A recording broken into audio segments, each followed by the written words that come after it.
எல்லாருக்குமே மதிய வணக்கங்க. ஏன்னா சி ரெஹானா மேமோட இசை பத்தி பேசுறதுக்கு வந்து சரஸ்வதி கீழே வந்து பாடினா எப்படி இருக்கும்? அப்படிதான் இருப்பாங்க. பட் அவங்களோட திறமையில எவ்வளோ அவங்க உச்சக்கட்டமோ இருக்கலாமோ, ஆனா அதுக்கு மேல மேம் வந்து ஒரு மதர் தெரசா ஆஃப் இண்டஸ்ட்ரின்னு சொல்லலாம். பிகாஸ் இல்ல மேம் இது உண்மையான ஏன்னா நானே வந்து பர்சனலா இவங்கள பார்த்து அவங்களோட டேலண்ட் நம்ம எப்படி பார்த்து விழுந்திருக்கோமோ, எப்படி நம்ம ஒரு ஃபேனோ, கிரேசி ஃபேன் மேம் இதுவும். பட் அவங்க அஸ் அ ஹியூமன் பீயிங்கா நீங்க பார்த்தீங்கன்னா, ஈவன் டில் மார்னிங் ஆல்சோ நீங்க பார்த்தீங்கன்னா, சேரிட்டி நான் அடிக்கடி சொல்லிட்டே இருப்பேன். Money, power, position in the hand of good. அது மத்தவங்களுக்கு நல்லதா பண்ணும்.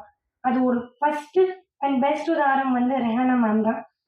ஏன்னா லைக் எவ்ரி டைம் அவங்க என்னன்னா மோர் தென் ஒரு டேலண்ட் அந்த பிளெஸிங் அவங்களுக்கு என்ன சொல்றாங்கன்னா காட் பிளெஸிங் இருந்தாலும் அதை வச்சுட்டு அவங்களுக்கு அவங்க அந்த பொசிஷன் யூஸ் பண்ணாம நான் மற்றவங்களுக்கு நான் எவ்வளோ சேரிட்டி பண்ணேன். ஏன்னா எங்க குரூப்ல வந்து பாத்தீங்கன்னா ஃபர்ஸ்ட் விஷயம் மேமே பார்த்து நான் மயங்கினது வந்து சேரிட்டி. அவங்க எக்ஸ்ட்ரீம் லெவல்ல எவ்ரி நிமிஷம் நான் இப்போ எனக்கு இந்த ஆல்பம் இப்போ ஹிட் ஆகுதா, நான் இதை வச்சு எவ்வளவு பேருக்கு நான் சேரிட்டி பண்ண முடியும், அது வந்து சீக்ரெட்டா பண்றாங்க. நிறைய பேருக்கு அந்த விஷயமே தெரியாது.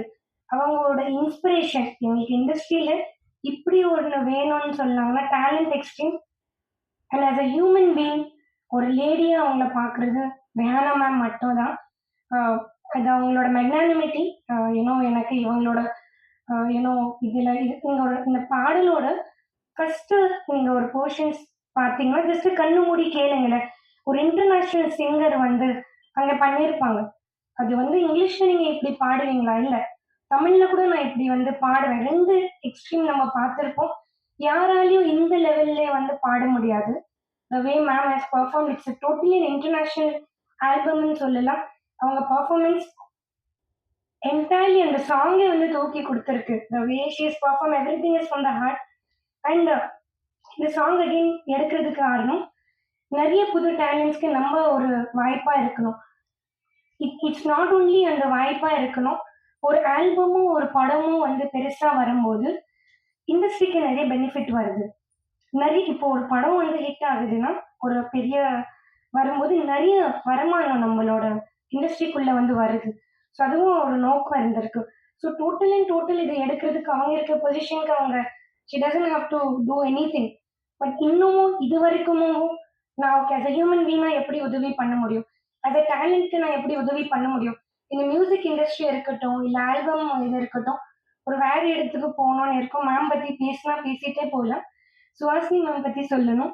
மேம் வானப்பிரஸ்த படம் பார்த்து நாங்க விழுந்திருக்கோம். லைக் எப்படி ஒரு ஆக்டிங் இன்ஸ்பிரேஷன் ட்ரை பண்ணோம். ரொம்ப ரொம்ப கஷ்டம். She such an amazing human being. நிறைய இடத்துல மேம பார்க்கறதுக்கு வாய்ப்பு இருந்தது. எப்படி அவங்க நார்மலா எல்லாரும் கிட்ட ஒரு ஒரு டேலண்ட் ஒரு ஆக்டிங்ல she is like what to say அவங்க லெவலுக்கு எல்லாம் மேட்சே பண்ண முடியாது. Today also one of the example is Vanaprastha பண்ணது லைக் வெரி ஃபியூ ஆர்டிஸ்ட். நான் அது 100 வாட்டி கூட பார்த்து அதை பார்த்துட்டே இருக்கலாம். ப்ளஸ் எங்க டைரக்டர் மணிவி நாயர் சார் ரொம்ப அழகா வந்து பண்ணியிருந்தாங்க. as a டீமும் அவங்க பண்ணியிருந்தாங்க. Emil Mohammed such amazing young talent. அமேசிங்கா மியூசிக் வந்து பண்ணியிருந்தாங்க. மைக்கேல் சார் சொல்லணும். ஆஹ் எங்க இதுல ஒரு ரொம்ப இம்பார்ட்டன்டான பர்சன் ஜான் சார். ஏன்னா அவங்க துபாயிலேயே இருந்தாங்க. அப்போ நாங்க ஒரு ஜஸ்ட் ஒரு ட்ரையல் ஷூட் ஒன்று பண்ணிட்டு இருந்தோம்.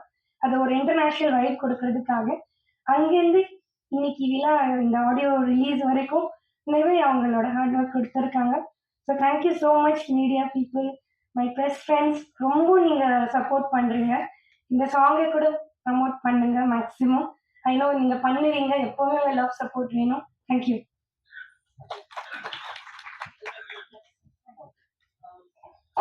இதுல கவிஞர் ருத்ரா எழுதியிருக்காரு. ரொம்ப ஃபென்டாஸ்டிக் டேலண்ட்னா ஃபென்டாஸ்டிக் டேலண்ட். இப்படி உட்காந்துட்டு நாங்க தோசை சுட்டுற ஸ்பீட்ல அவர் வந்து லிரிக்ஸ் எழுதிடுவாரு.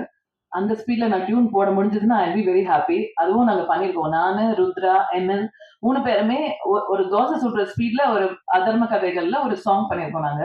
பிளஸ் சிங்கரும் இருந்தாரு, அந்த கானா சிங்கர். அவ்வளவு ஃபாஸ்டா பண்ணுவோம். அது தெரிஞ்ச உடனே தான் எனக்கு தெரிஞ்சது, ஓகே எனக்கும் நிறைய டேலண்ட்லாம் இருக்கு, நான் டியூன்லாம் ஃபாஸ்டா போட முடியுது அப்படின்ட்டு.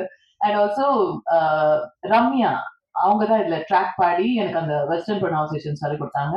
அண்ட் இங்கிலீஷ் லிரிக்ஸ் அவங்க எழுதாங்க. அவங்களுமே is very talented girl. She'll also become a big singer. இதுல ஹார்மோனிஸும் பாடியிருக்காங்க. தென் எம்எல் வந்து இஸ் a கிரேட் டேலண்ட். அவர் ஒரு அனிருத் மாதிரி, ரஹ்மான் மாதிரி வரக்கூடியவர். என்னன்னு தெரியல, அமுங்கி கிடக்குறாரு. ஒரு நாள் definitely he'll come out. Maybe independent ஆல்பம்ஸ்ல அவரோட நேம் பெருசா வரும்னு நினைக்கிறேன். Maybe not in movies, I don't know. But in Canada is a big name. தமிழ்லயும் ஒரு பெரிய லெவல்ல வரணும், இந்தியால வரணும், சவுத் இந்தியாலும் வரணும் அப்படின்னு நான் வேண்டிக்கிறேன். மணி வி நாயர் இதை டைரக்ட் பண்றாரு. Such passion he has for cinematography and is actually DI artist. But ரொம்ப பியூட்டிஃபுல்லா டைரக்ட் பண்ணக்கூடியவர். அவங்களால வர முடியல, ஓணம் தான் அவங்களுக்கு முக்கியமா போச்சு, இங்க வரமாட்டேங்கிறாங்க. எனிவே ரொம்ப ஷார்ட் நோட்டீஸ்ல சொன்னதுனால தான் பிரச்சனை. ஃபிளைட் டிக்கெட்ஸ்லாம் ரொம்ப ஹெவியா இருந்ததுனால அவங்க கிளம்பி வர முடியல. Maybe some other time we can meet with Mani and ML. Then thank you, John sir, for everything, whatever you done. And my friend Balaji, last minute he came and took over. அவனை கெஸ்டா கூப்பிட்டா, அவன் Sun TV head and Raj TV head. ஆனா வந்து கெஸ்டா கூப்பிட்டா நான் anchor தான் பண்ணுவேன்னு வந்து உட்காந்துட்டான். And Aravind, Archana, everyone, and Raindrops were always great support for me. Thanks a lot. And let's see the song now.